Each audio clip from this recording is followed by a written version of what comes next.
कोई भी बिजनेस हो, वो एक ऐसी दुनिया में काम करता है जो लगातार बदल रही है ना? तो सवाल यह है कि इन बदलावों को कोई समझे तो समझे कैसे? आज हम बात करेंगे एक बहुत ही पावरफुल टूल की, जो किसी भी बिजनेस को अपने आसपास की दुनिया को बेहतर ढंग से समझने में मदद करता है। चलिए एक उदाहरण लेते हैं। मान लीजिए किसी ने एक नई कॉफी शॉप खोली। अब कॉफी की क्वालिटी, अपनी टीम, मार्केटिंग, ये सब तो उसके कंट्रोल में है।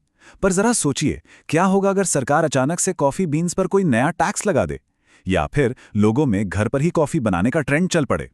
बस यही है वो बाहरी ताकतें जो किसी की भी सफलता की कहानी बना या बिगाड़ सकती हैं।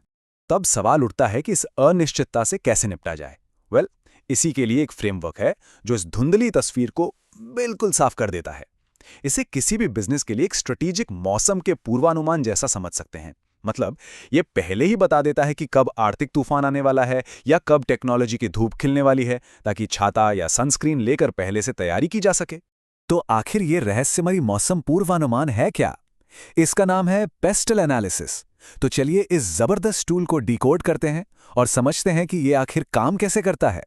बहुत ही सीधे साधे शब्दों में कहूं तो पेस्टल एनालिसिस बड़ी तस्वीर यानी बिग पिक्चर देखने में मदद करता है। यह बस एक तरीका है उन सभी बाहरी चीजों को एक सिस्टम से देखने का, जिनका किसी भी बिजनेस पर अच्छा या बुरा असर पड़ सकता है। तो चलिए पेस्टल के हर अक्षर को एक एक करके तोड़ते हैं। सबसे पहले है पी, यानी पॉलिटिकल, मतलब सरकार की नीतियां कैसे असर डालती हैं। स्टारबक्स का उदाहरण लें तो उनके लिए फेयर ट्रेड जैसे नियमों को मानना जरूरी है। फिर आता है ई, इकोनॉमिक, यानी अर्थव्यवस्था का हाल कैसा है।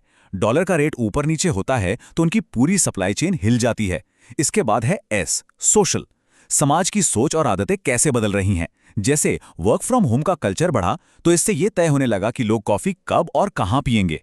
फिर है टी, टेक्नोलॉजिकल, नई टेक्नोलॉजी का क्या असर है। अब घर पर ही अच्छी कॉफी बनाने वाली मशीनें आ गई हैं, जो स्टारबक्स के लिए एक सीधी चुनौती है। अगला है एल, लीगल, मतलब कानून कायदे। 80 से ज्यादा देशों में काम करने का मतलब है 80 तरह के टैक्स कानून, जो कि एक बहुत बड़ी चुनौती है। और आखिर में आता है ई, एनवायरमेंटल, पर्यावरण से जुड़े मुद्दे। सिंगल यूज कप्स और स्ट्रॉ का पर्यावरण पर जो असर होता है वो उनके लिए एक बहुत बड़ा सिरदर्द है। तो देखा कैसे ये सारी ताकतें दुनिया के बड़े से बड़े ब्रांड्स पर भी असर डालती हैं। ओके, तो अब ये तो समझ आ गया कि पेस्टल क्या बला है, पर सवाल यह है कि इसे करते कैसे हैं। तो चलिए अब उन 6 आसान स्टेप्स को देखते हैं जो डेटा से सीधे डायग्राम तक ले जाते हैं। ये पूरी प्रोसेस 6 स्टेप्स में होती है। सबसे पहला स्टेप है तैयारी, मतलब लक्ष्य एकदम साफ होना चाहिए कि ये एनालिसिस क्यों कर रहे हैं। दूसरा, डेटा कलेक्शन, हर फैक्टर के बारे में जितनी हो सके उतनी जानकारी जुटानी है। तीसरा, डायग्राम पूरा करना, जो भी जानकारी मिली उसे पेस्टल फ्रेमवर्क में फिट करना है। चौथा स्टेप है इंटरप्रिटेशन, यानी हर फैक्टर के असर को समझना। पांचवा, एक्शन प्लान बनाना। अब जब सब पता चल गया है तो मौकों को भुनाने और खतरों से बचने के लिए एक ठोस रणनीति तैयार करनी है। और छठा और आखिरी स्टेप, रिव्यू और मॉनिटर, क्योंकि दुनिया बदलती रहती है, इसलिए बाहरी दुनिया पर लगातार नजर रखना बहुत जरूरी है।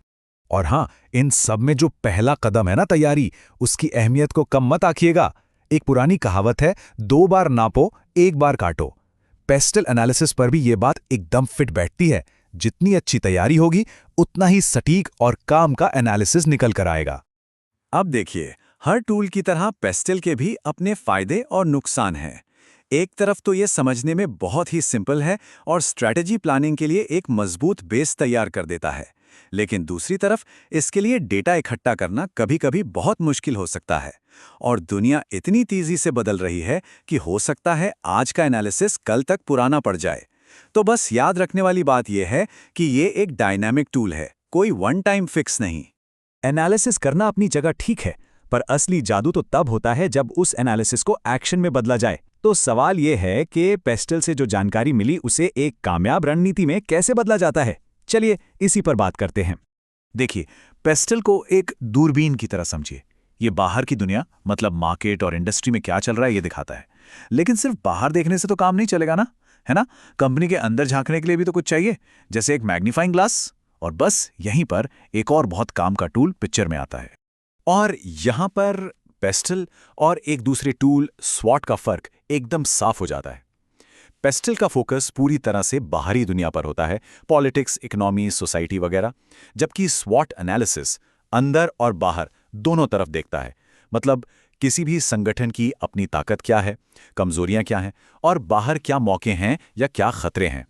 मजे की बात यह है कि इन दोनों को साथ में इस्तेमाल करना बहुत ही आसान है। सबसे पहले पेस्टल एनालिसिस से बाहरी दुनिया को अच्छे से समझ लिया, फिर पेस्टल से जो भी निकल कर आया उसे स्वॉट एनालिसिस में डाल दिया। मतलब ये तय किया कि कौन सी चीज हमारे लिए एक अपॉर्चुनिटी यानी अवसर है और कौन सी चीज थ्रेट यानी खतरा। और आखिर में कंपनी की अंदरूनी ताकत और कमजोरियों को देखकर इन मौकों और खतरों से निपटने का एक पूरा प्लान तैयार कर लिया। सच कहूं तो ये एक जबरदस्त कॉम्बिनेशन है। तो दिन के आखिर में बस एक बात याद रखनी है, एनालिसिस बहुत जरूरी है, पर असली चीज तो एक्शन है। ये जितने भी टूल्स हैं, ये सोचने में मदद करने के लिए बने हैं, हमारी जगह सोचने के लिए नहीं। तो जाते जाते